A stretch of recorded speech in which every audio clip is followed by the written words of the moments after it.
good.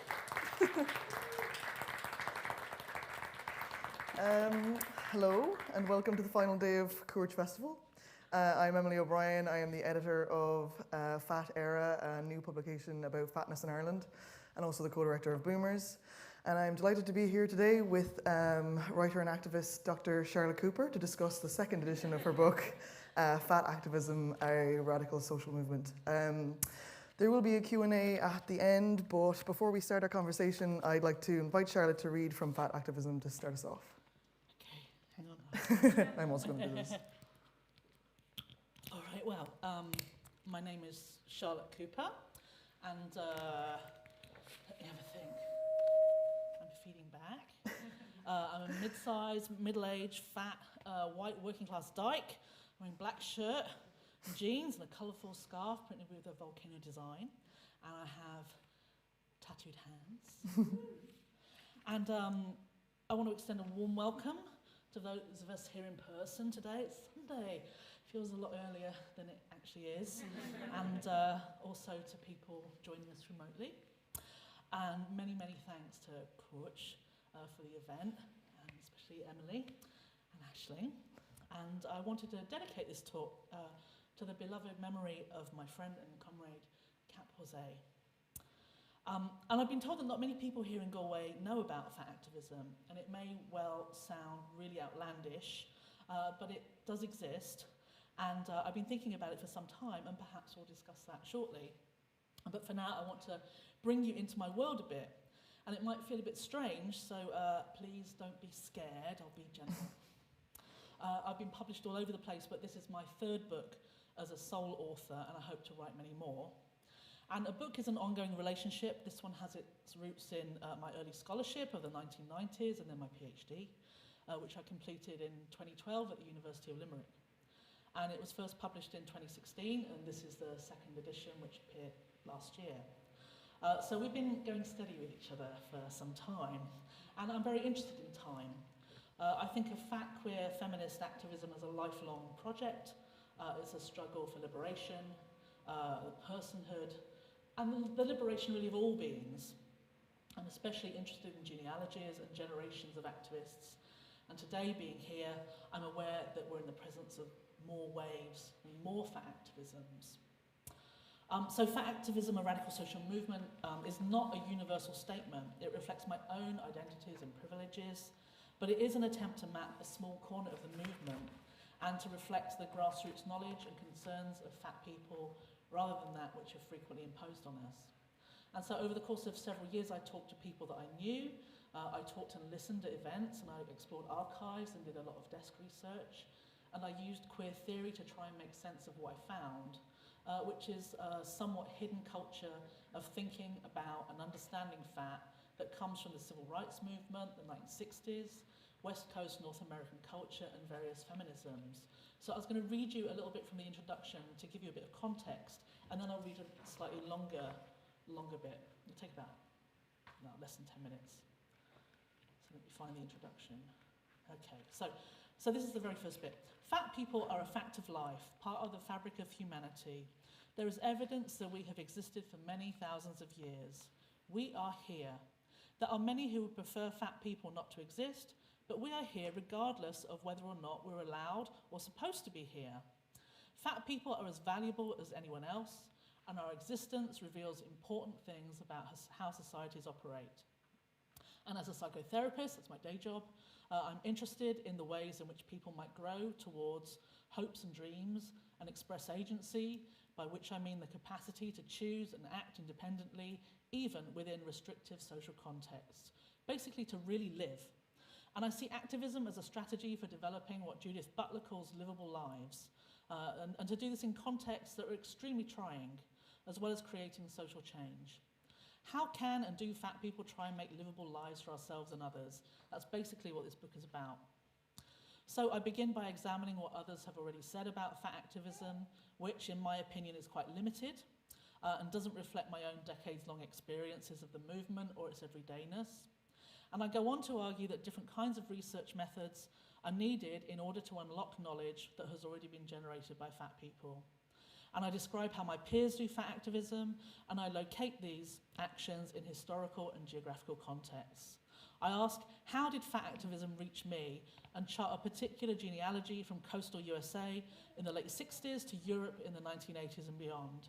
I show that fat activism has enjoyed an expansiveness that's currently being stalled by conservative values, and I end by encouraging fat activists to resist the pull of access and assimilation, if they can, and consider queer strategies to reinvigorate the movement. So that's basically what the book is about. But I want to go a little bit deeper in this reading. Fat activism has come to be seen as a set of things, often to do with health, eating, clothing, self-acceptance, feeling good about yourself, defiance, and more recently about anti-racism. I mean, it is these things, but it's not only these things.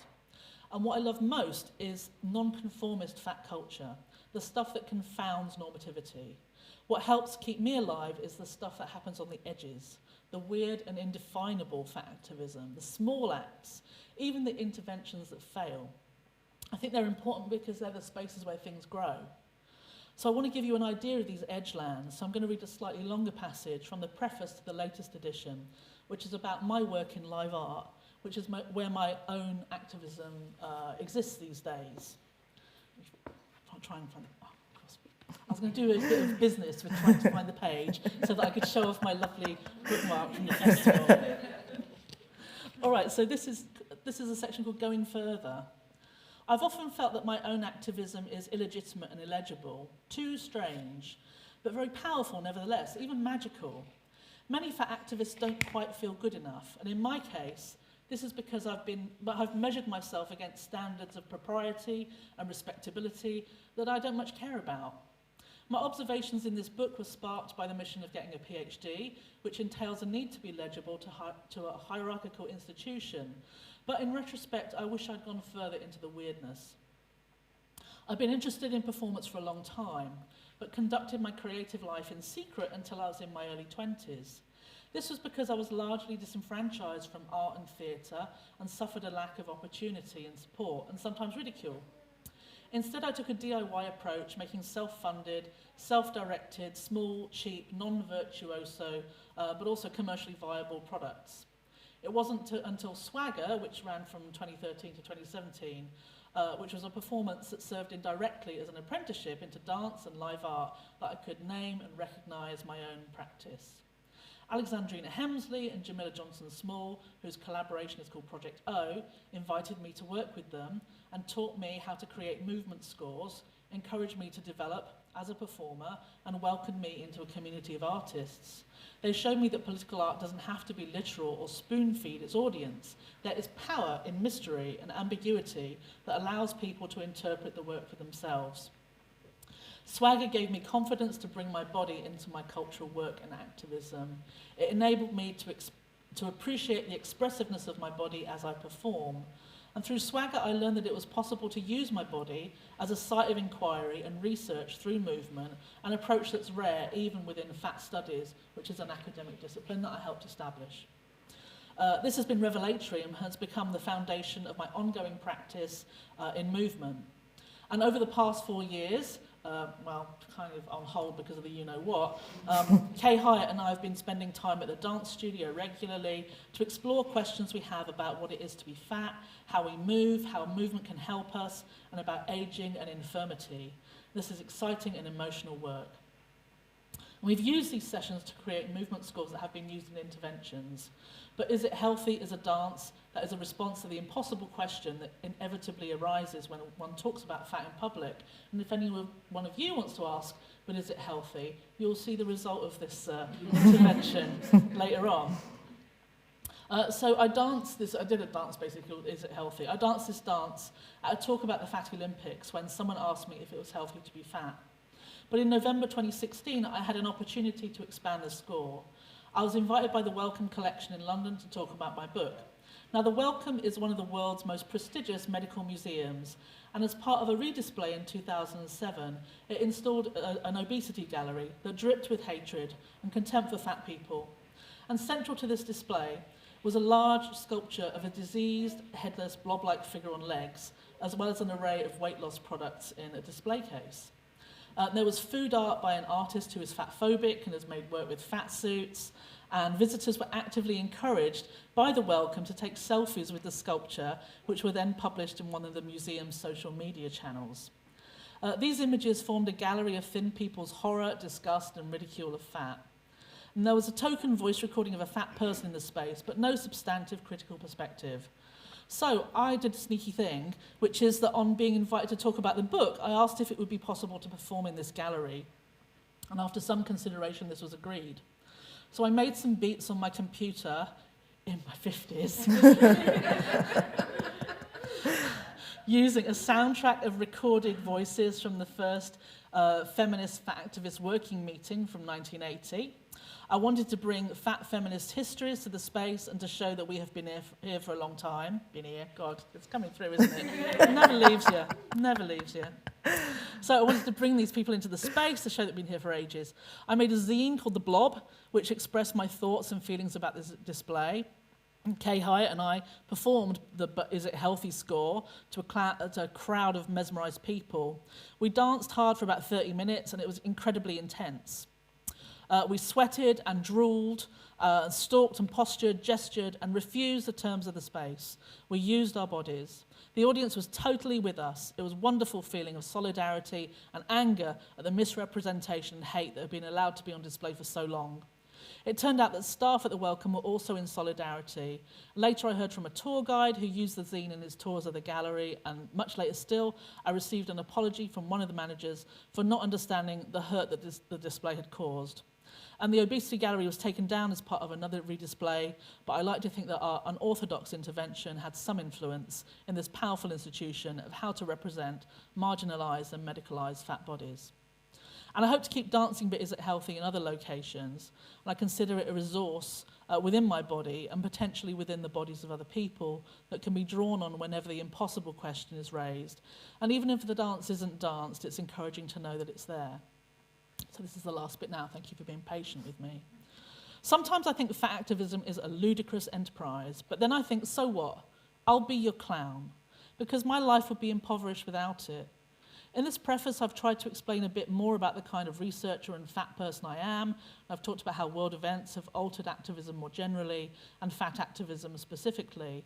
And I've discussed a few elements that were missing from the first edition of the book. But there's another element which I didn't know about when I started writing this book, which is that I am neurodivergent. And this gives me unique ways of thinking about fat. My imagination is part of my difference. Fat is a passionate and pleasurable special interest. I love these qualities in activism, and I can see that this is what I contribute and why there can be no debate about the validity of my existence. I've survived thousands of humiliations and misunderstandings, but despite this, I have to be me, and this is how I live a livable life. And I hope you can find your way too. As I end this piece and welcome you into the book, I resolve to continue speaking to power and reveling in my illegitimacy and illegibility. I will perform. I'll make sure that my body is at the heart of things, and I'll know that I'm not alone, factors unimaginable to me at the age of 7 or 8 when Mum first put me on a diet. I will go further out into the stratosphere, to outer space, past unidentified flying objects, to the galaxy, stars, planets, asteroids and black holes, play with aliens in other worlds, aging, closer to the end, with blazing glucometer and insulin trails, far, far away, further than I've ever been, and I will meet you there, dancing on tiptoes at the outermost edges of the universe. Thank you.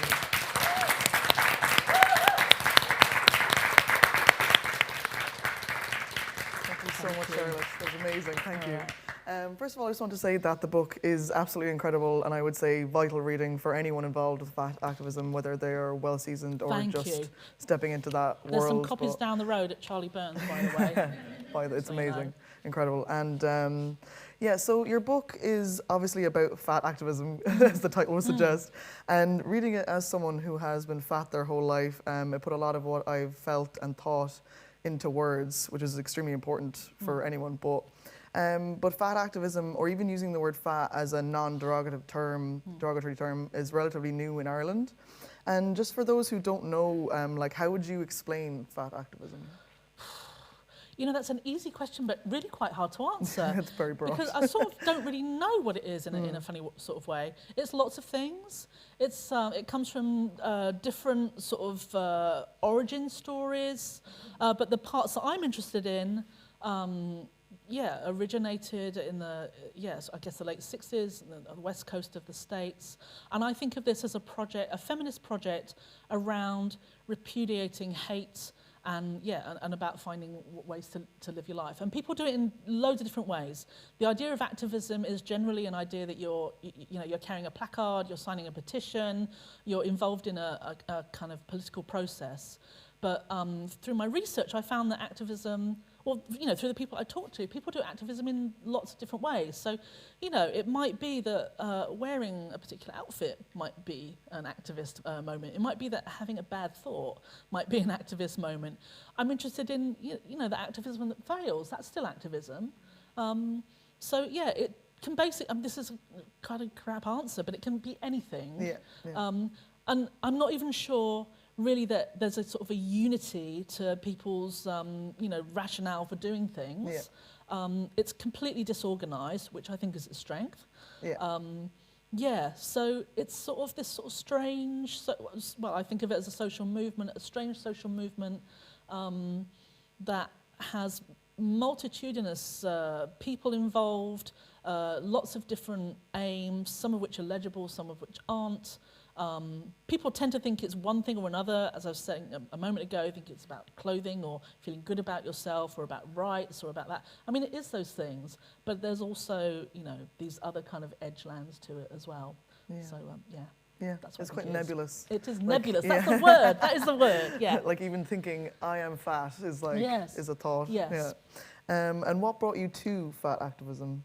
Oh gosh, well, it's funny, I was looking at pictures of myself recently as a kid, and I always thought I was fat in my family, but I wasn't always fat. But I was positioned as fat, and this was the thing that people thought of. My mum and my middle brother, I was kind of positioned and labelled as fat by them. I mean, clearly it was more about them than me, but lo and behold, I did become fat. I don't know what happened there. I need to spend a bit of time lying in a darkened room with a brandy, thinking about what happened there. But so I had this sort of lived experience. And from an early age, I got into punk and feminism as a teenager. And I was interested in sort of this otherness and, how come I was treated in this way? How come I felt so lousy about myself? What could I do about it? So I started to try and find things out, and at that time there was some feminists writing about it, a lot of rubbish stuff by the way, which didn't help at all. And then I guess the big turning point for me was in 1989. So in the UK there was this thing called they were just called the Fat Women's Group at that time, and they put on a conference in London, and a couple of them appeared on Terry Wogan's talk show, Son of Limerick, and I saw it, and it blew my mind, and it even though these were people who I didn't necessarily relate to that much, what they were saying struck a chord with me, and I wanted to know more about it. So I guess that was the main thing. But I'd also been involved in kind of punk stuff, which was all about really loving a weirdo, and that sort of, and also having a feminist take on things. For me, this is sort of pre-queer, but these were the things that kind of like sparked an interest. Yeah. And then, as I went on, I thought, I'm quite interested in going back to uni, so I went and did a master's, which became my first book, which is called Fat and Proud. And then I got involved with this zine in San Francisco called Fat Girl, which was where the queer stuff started to come in. And so it was just like tiny bit by tiny bit, finding my people, publishing stuff, thinking about it, talking a lot. That's how I got into it. Cool. And that kind of leads into a question I have about there being like a lack of knowledge and research about fatness in Ireland, as I've said before, and people trying to change that. Like, for example, that I even received Arts Council funding to make Fat Era. Yes, mate. Open call. But the fact that I even got that funding was incredible to me. And Aisling O'Riordan's fat focus groups as well. Yeah. So this is changing. Yeah. But so research-based writing and independent publishing, would you say that independent publishing and zines have influenced your work and philosophy? Absolutely, in every way, because I'm not somebody who really had access to those spaces, and so the only way to I mean, I always loved to write, and I always loved things like newsletters and magazines and stuff, but never felt enfranchised really to be a part of that world. So what it was okay, well, you do it yourself, and I met somebody and started going out with them, and they were very involved in the sort of zine culture of the 80s, and so we started making zines and comics together, and yeah, so hugely important. So these were the first places where I was published. And started to get confidence as a writer, and started to find out that people liked what I was doing, and yeah, so it certainly came from that DIY culture, very much so. Yeah. Cool. And kind of going into the future here, it's like why this is the second edition of Activism. The first one was published in 2016. Was there a particular reason you brought out a second edition? Yeah, so this goes back to the DIY stuff. So the first edition was published by Hammer On Press, which is basically one person, and I went that route again because I never feel like a publisher's going to want me. I still feel that now, and I might be a bit of a proposition for a publisher, but I still think, oh, no one will want me. And also the other thing about DIY is that you have more of a sort of say in the work. Yeah. I have been published by big companies, and it's a bit of a, I don't know, I like to be involved with it really. And the thing about DIY is that you learn so much. So you learn about how things are made and how things are distributed. And as a neurodivergent person, I am interested in those kinds of systems. Nerd alert. So that's why I went with somebody who I knew, who also had a history in DIY publishing. Anyway, but they changed their mind about doing this, and so they sold the press to a bigger publisher. Okay. And as part of that, we thought, oh, it's been 5 years. It would be quite good to do a preface, and the pandemic had happened. What is happening? So we wanted to kind of bring in some of the things, and it was an opportunity for me to revisit it, which was nerve-wracking really, because when I revisit old books, I'm like, oh, is it going to be rubbish? Oh, but it turned out it was okay. It was good enough. It's all right. Yeah. Cool. So that's why. Yeah, and you mentioned the Fatty Olympics in your reading. Could you, what is that? The Fatty Olympics. Oh. So I live in Stratford in East London, and in 2012 the Olympics came to town, and it was, well, I'm going to swear, it was a shit show. It was terrible. It was supposed to be a national moment of pride. Hated it. We hated everything about it. Loathed it. What we hated, there was surface, I mean, this is crazy. There was surface-to-air missiles on buildings because they were so paranoid about terrorism. There were special VIP lanes in the road. Michelle Obama came to visit the school behind the house where I live. There were people in lanyards walking around the whole time. Loathed it. Was so angry about it and just felt so pissed off about the whole thing. Anyway, we knew it was going to be bad, and so a bunch of us decided to put on, and it was one of those things where I talked about it and then thought, oh, I've just got to follow through. So we put on an event, and it was for a day, but it was. But it also had these sort of other kind of aspects relating to it. So we decided we wanted to make an event that was non-competitive. So we had events. We also had an anthem, which I might sing to you later if you want. That'll be wonderful, thank you. And we had torches and opening and closing ceremonies. We handmade medals out of cardboard and string and gave them to everybody who wanted a medal. And it was this kind of like strange event that was, fat focused. Oh, we had our guest of honour was Erkan Mustafa, who played this iconic fat character called Roland from Grange Hill TV show when I was a kid. So he's an East Londoner, and he came and agreed to, open and cut the ribbon and stuff. And we held it at a community centre. And we were just so pissed off about the Olympics, about the sort of the nationalism, about, the way that young black people the kids were being treated in our neighbourhood. There's so much more. I mean, Stop and Search is a nightmare anyway, but it was really ramped up in this horrendously racist and vile way. So we just wanted to make a really, a wild and strange day. And I think we accomplished that mission. Yeah, and it's weird to think it's 10 years ago now. Yeah, we got approached recently to do some sort of revisiting event. But honestly, I'm still knackered from doing it all this time later. And people say to me, oh, do another one, do another one. You must be joking. No way. It killed me. It was so exhausting. But anyway, it was a moment. And what I liked about it in retrospect is that it had all these layers to it. It was fat, but it had, it was so much to do about neighbourhood and, this massive global event and, what was happening to Stratford, which was, not pretty. And just what was happening to people around it as well. Amidst all this fervour about this is the greatest moment in British history. Hated it. Yeah. But this is it. Like, it sounds like fun. Like, it sounds like it was a fun event. Yeah. Where acceptance was a big theme around it. Yeah.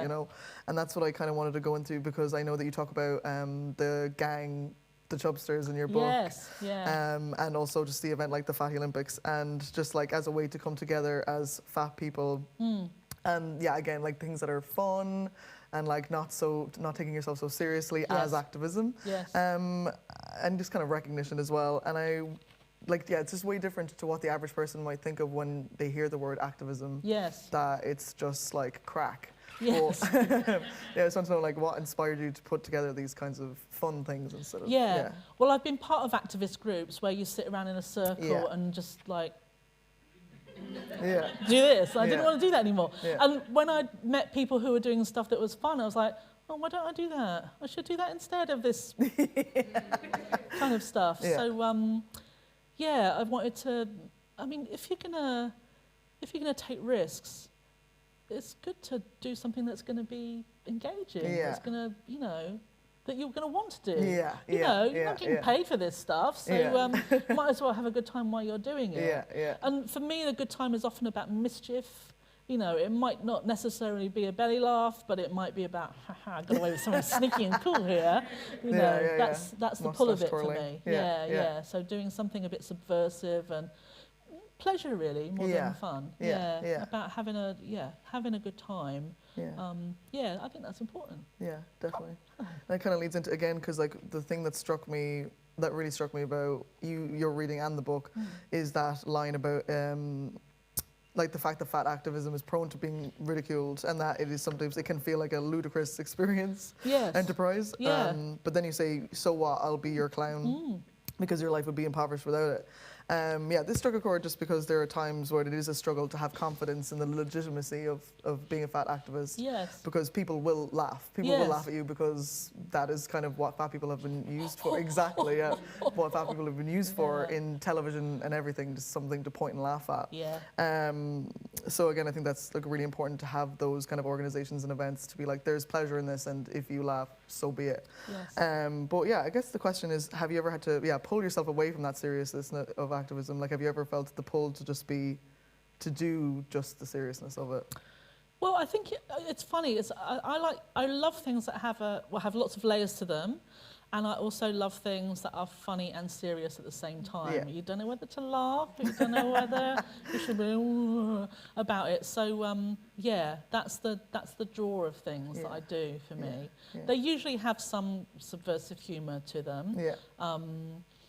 But basically, I like to be like the band the MC5, who nobody wanted to follow on stage. I like to come and wipe people out. That's the thing that I like the most. A bit toppy, that way. And I guess this is kind of like a broad question again. It's like, what questions are you fed up of being asked in interviews about like your fat activism? Nothing really. I like talking about all of it. I like talking about all of it. I like bringing people in. I like, it's not. It's less the content of it. It's more the people. So, a white guy in a suit. Don't care what he. Don't care at all. It's like, what is he going to have to say don't about care. It? But anyone else? Let's have a conversation. And for me, most activism is about a little conversation. Like, what do you think about this? Or, absolutely. Is this all right? Or that kind of stuff. Same with that microactivism, just like saying stuff out loud. A little conversation with somebody. I like that. Like we have been, Emily. I guess, do you want to answer some questions? Yeah, but I thought I might share, because we were talking last night. Absolutely. Shall I share that? Absolutely, yeah. Okay, I'll share that. So we were talking last night about making fat activism Irish. And whilst everybody was out on the lash last night, I was in my hotel room by myself. Wah, wah.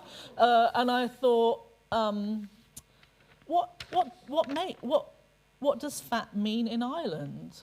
And so I wrote a thing, look on the back of my couch thing. And I wrote some notes which sort of came out a bit like a poem, but just a bunch of questions, really. And so, what does fat mean in Ireland? What does it mean to be Irish? What is a national character? Is there one? Are there many?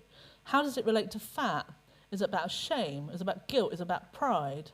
How do you talk about fat in Gaelic?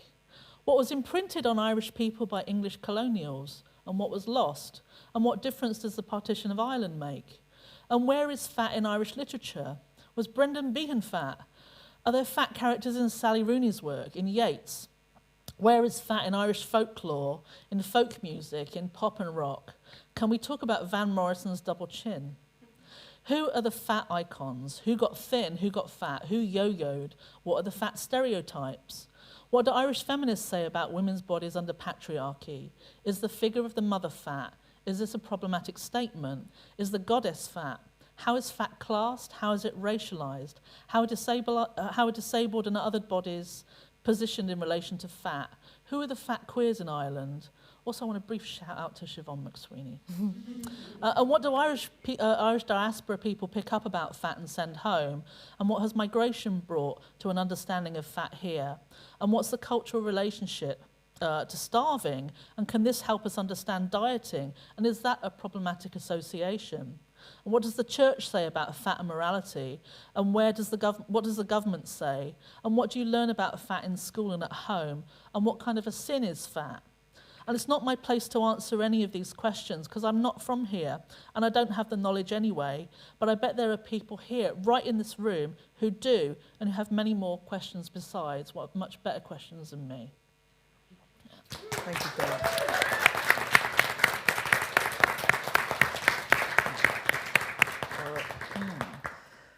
But what do you think is Irish about fat? I mean, especially some of the stuff the questions you asked there is the thing that I think about the most, which is, that embedded culture of asceticism, of no indulgence. If you indulge yourself, it's notions, and even the fact, associating fat with indulgence, that you see someone, you think they've indulged or whatever. Yeah.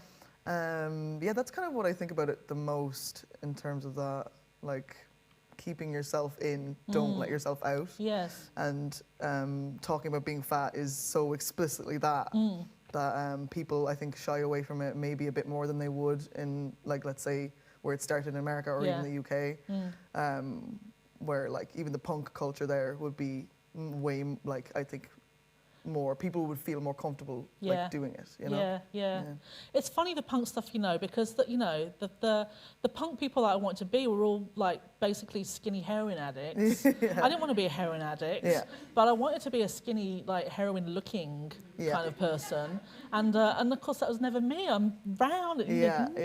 So it's funny, the thing about what's acceptable, how you think of I don't know, of this sort of, what am I trying to say here?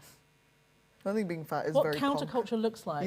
Exactly. I think being fat is very punk because people, it's one of the things that people will judge you on straight away and kind of put you down about, in my opinion. But so I think it is very punk to be like that. Yeah. And it inspired me quite a lot, when I first would have encountered feminism and fat activism when I was around 19, seeing fat punks just on Tumblr or the scene in general, because it's pre-Instagram obviously, that I was oh, I can do that too. You know, I can wear whatever I want and wear as little as I want as well. About a sort of permission giving, I think. Yeah. So we're going to bring that to Ireland. So we answer some questions. Yeah. We do it. If you have any. If anyone has any questions. There's somebody in the middle? Yeah. think there's a roving microphone, perhaps? Or maybe not. Oh, coming from the back.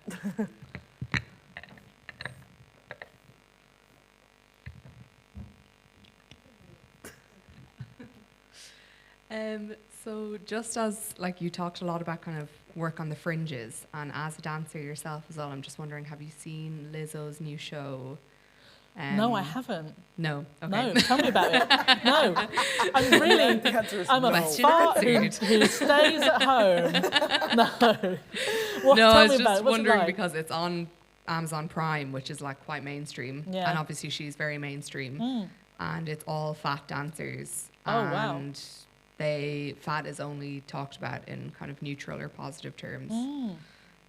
So yeah, I just think it's interesting in terms of all the kind of wealth of dance shows or reality shows where fat is so negative, to have this mainstream, and how does that work in comparison to the kind of fringe activism? Yeah, well, I'm not a mainstream person, hence I haven't even seen this. I don't have Amazon Prime, you know. I have a book and a pair of reading glasses, so that's where I'm at. So, but where is it? Let me have a think about. So the question is about the relationship of fringy stuff to the mainstream in dance and fat dance. Or kind of just like, how do you feel about like all the stuff that has previously only been fringe and now it's kind of making its way to the mainstream, or like Instagram as well, for example. There's a lot of fat activism and body positivity and stuff now only on Instagram. Yeah, it gives me the willies, I must say, because there's a sort of an appropriation going on. Yeah. And I think there is a tension within activism, generally actually, about sort of becoming part of the establishment, about wanting that. And for me, I don't want that. Literally what I like is a conversation with somebody. I don't want 1 million followers, because that brings trouble in my, from what I recognise in happening with other people. So I like the small stuff majorly. And I'm not being modest with that and wishing that I could be a stadium filler, because I'm not that kind of person. But I like the intimate the stuff a lot. And the appropriation and commodification of things. I know it's inevitable under capitalism, but I prefer to take a different route with my own stuff. And in dance especially, because it's very precious to me. It's not a throwaway thing.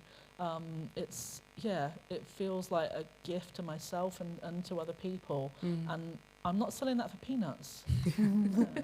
I think Lizzo is like a very rare, like a unique case as well. I think she straddles the line between mainstream and the fringe, because she's so unbelievably popular and everyone, like, people love her, but she's not the acceptable type of fat. She's not an hourglass shape.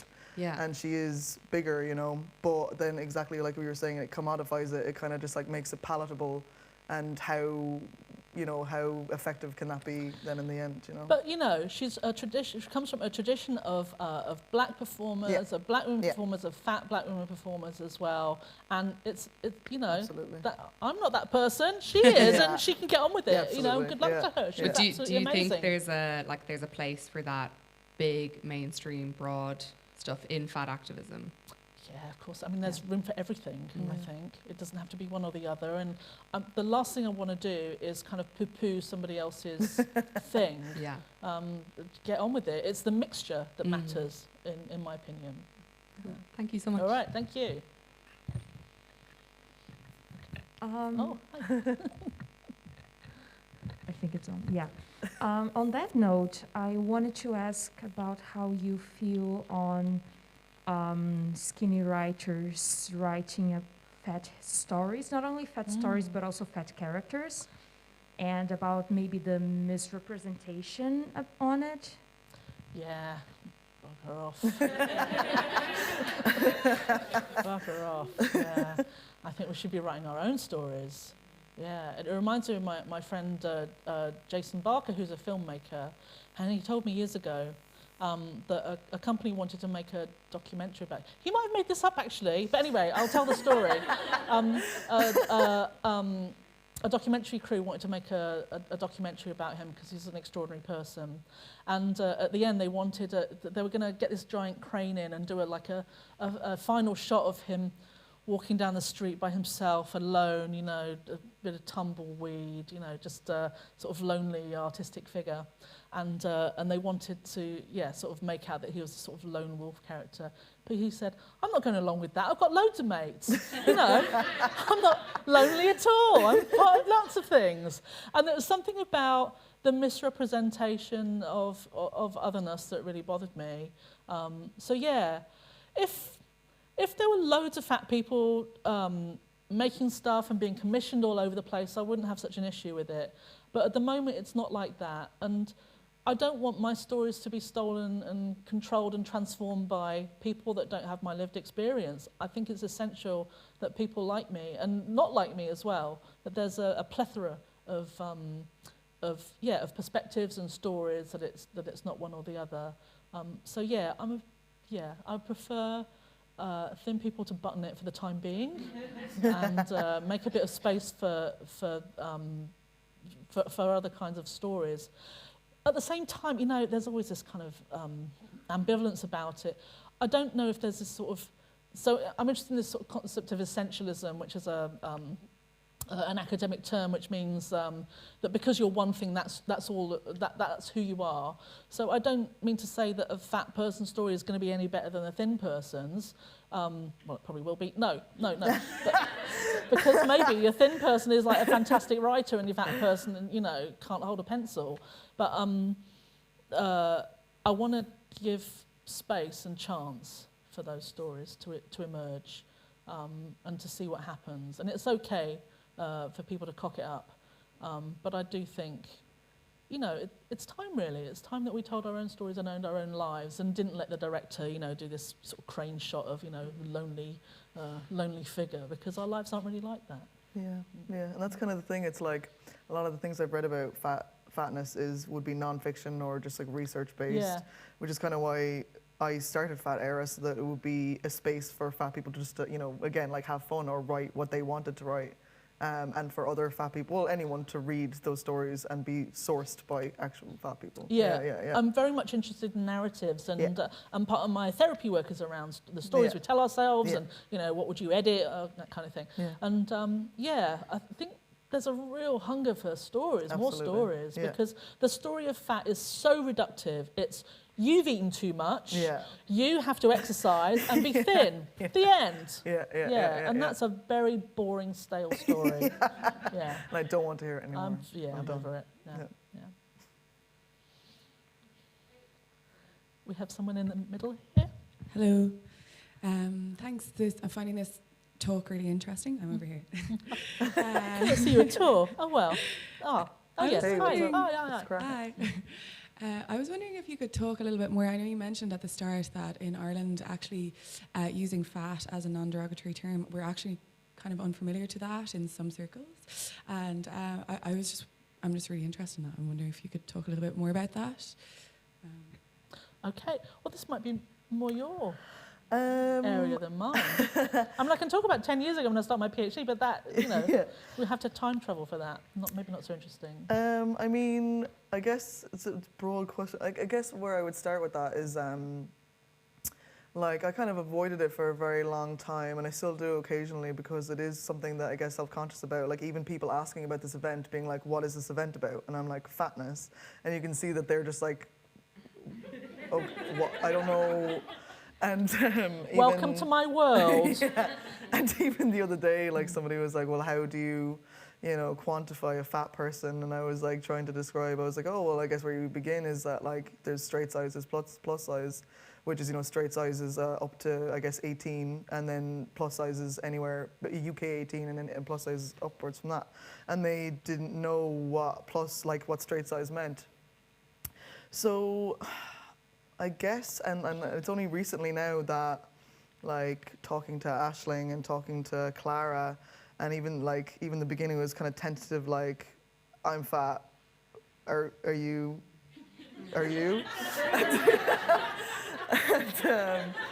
But I think it's getting to be, especially, like, even the fact that this event is a thing, that it's getting to be more of an acceptable and normal thing to say that, you know, you can call yourself fat. It's not like, you know, hopefully people wouldn't be like, no, because you're like, no, it's fine. I am fat and I enjoy being fat. Like, and I, not all the time, but you know, I am.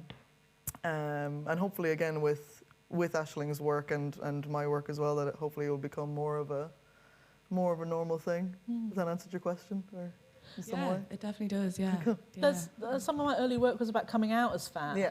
And I still wrestle with it. I did a piece of work a couple of years ago, and it was about fat and live art, and about, you know, who are the fat live artists, what does fat live art look like, and well, I named some people, but I don't know if they think of themselves as fat, and I'm still thinking, you know, lying awake at night thinking, did I do the right thing? Are they insulted? You know, does it matter to them? You know, I haven't had a conversation with them about it. I'd quite like to, but so yeah, it is a delicate, it's a delicate thing, but it's also part of this tradition of reclaiming and naming. And once you have, you know, it's a feminist thing about once you have language for things, and you get to talk about it and you get to understand it.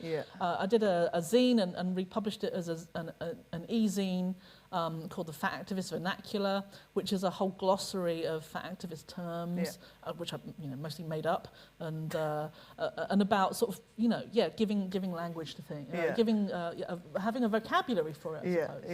And I read some of that 88 was two fat ladies. And I loved that. That's from Bingo. Yeah, I always loved that. That was included. Yeah. But yeah, no, even doing the open call for Fat Era, I recently got a DM from someone who was like, what if you don't proudly identify as fat? And they were a fat person. And I was like, I was like, that's fine. You can still submit. That doesn't, you know. And then I sent them an excerpt from your book to be like,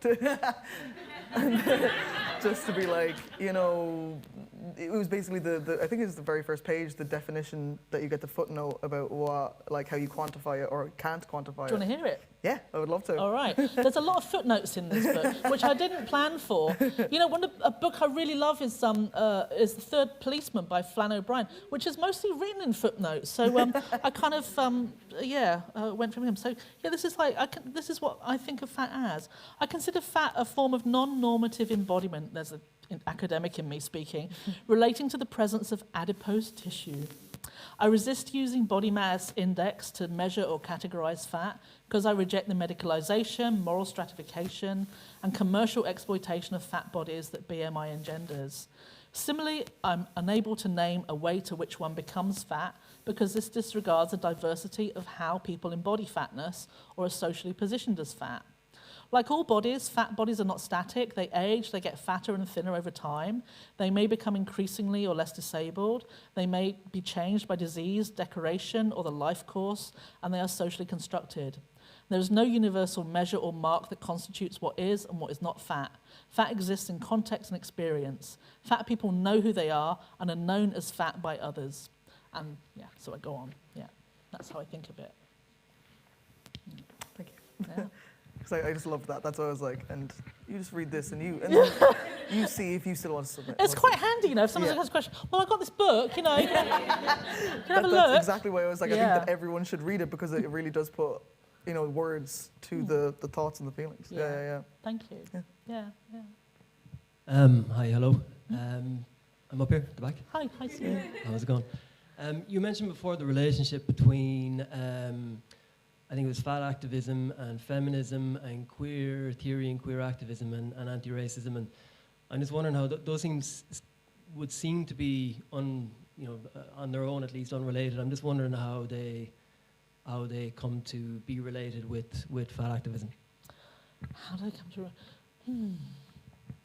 Let me think about that question, because I think the thing that binds them, for me, and other people will have different takes on this, but for me the thing that binds them is the civil rights movement, and is about this rights discourse that came out of, lots of places, but really coalesced in the 60s in the States. And so one of the things, one of the fat activisms that I really, really love is this group called the Fat Underground, who later split into the New Haven Fat Liberation Front. I mean, these names, I absolutely love them. But the Fat Underground established themselves in around 1970, and they existed for a few years. And the they were women. There were a lot of lesbians who were involved in that. They were Jewish mostly, and they had been active in the civil rights movement before they got into FAT. And so they brought their knowledge around a rights discourse to the work they were doing around FAT activism. They're also feminists as well, and also they were as there were a lot of lesbians involved in that group. They were bringing their knowledge of radical lesbian feminism to the work at that time. So I think this is, for me, that's one of that's how these disparate things kind of crystallized around fatness. And I do think that fat is a very strange social movement, because in some ways there aren't really many people theorizing it. I'm one of them. There are a couple of other people. We tend to use queer theory to theorize it, and tend to use sort of post-structural theory to understand it as well. I'm sorry to use this language. I know it's not very accessible.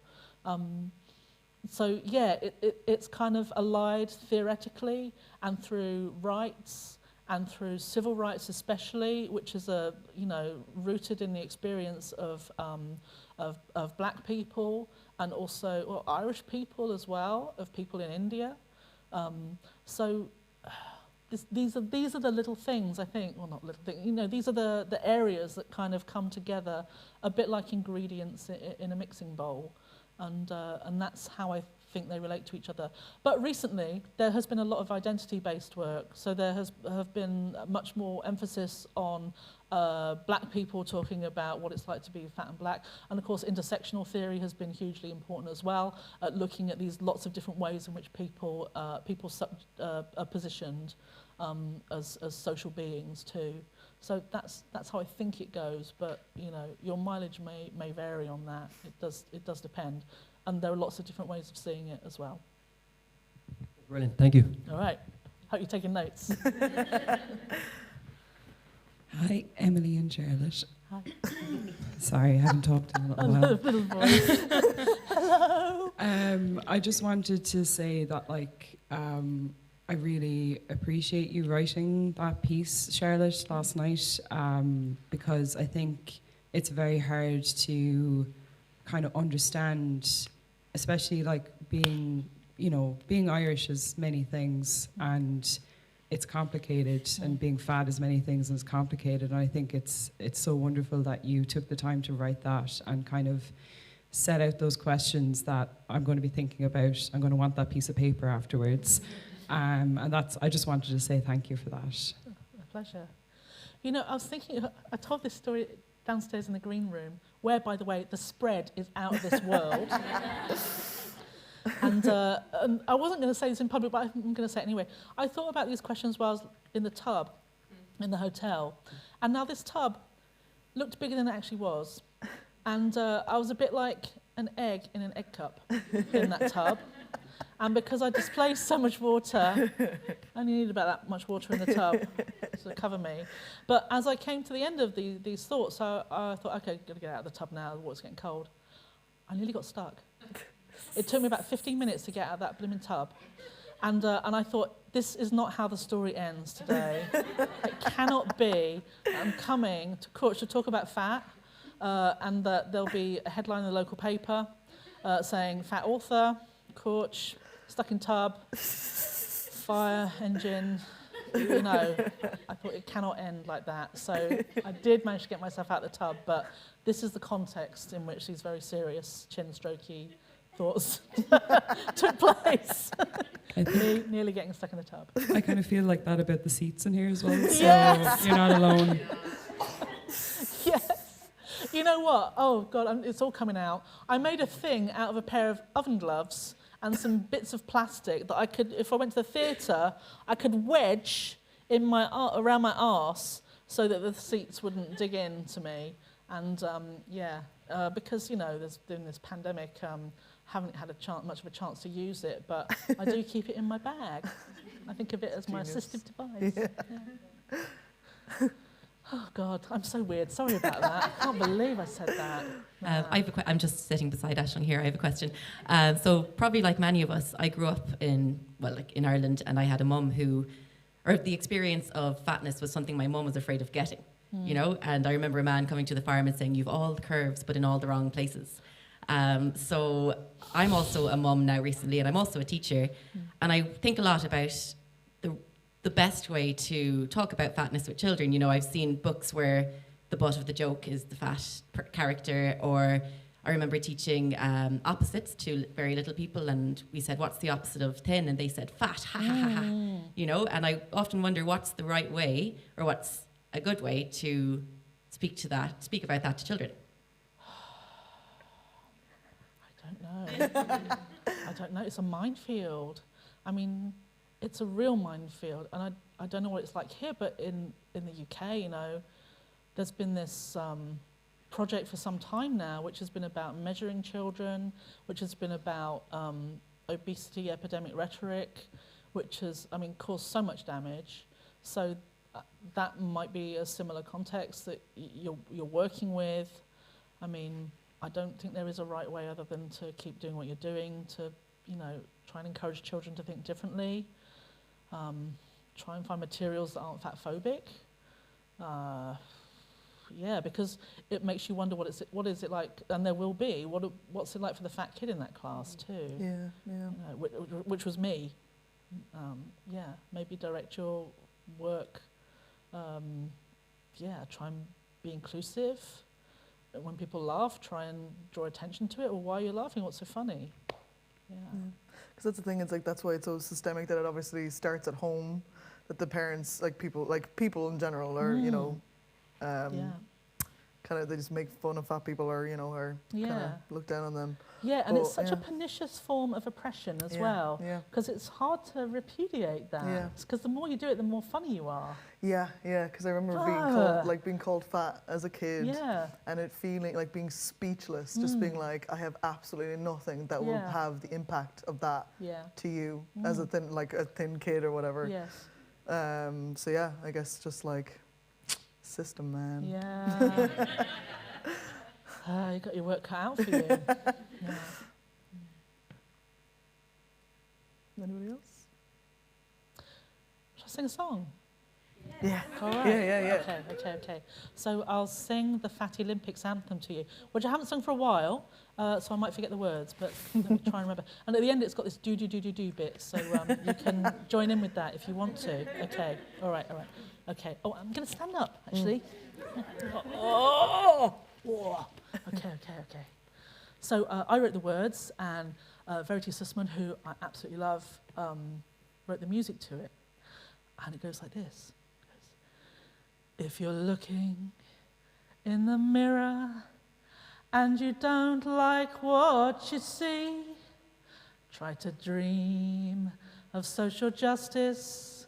Try to dream of being free.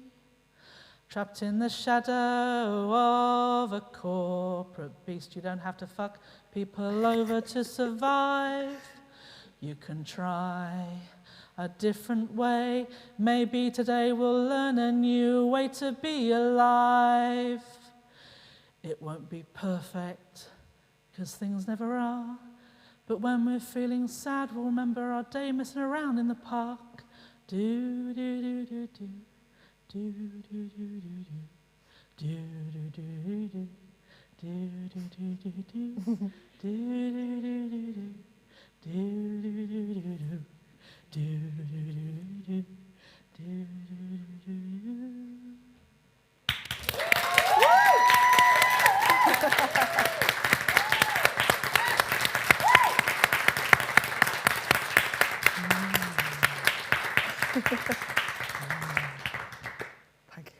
Thank you so much. Right. Thank you. Yeah, so I think we'll wrap it up. Thank you all so much for coming. This is the last day of Courage, as I've said, but there's still plenty of events to go. If you go on courage.ie, we'll see what they are. I've been Emily O'Brien, Dr. Charlotte Cooper, and thank you so much for coming. Yeah. Thank you.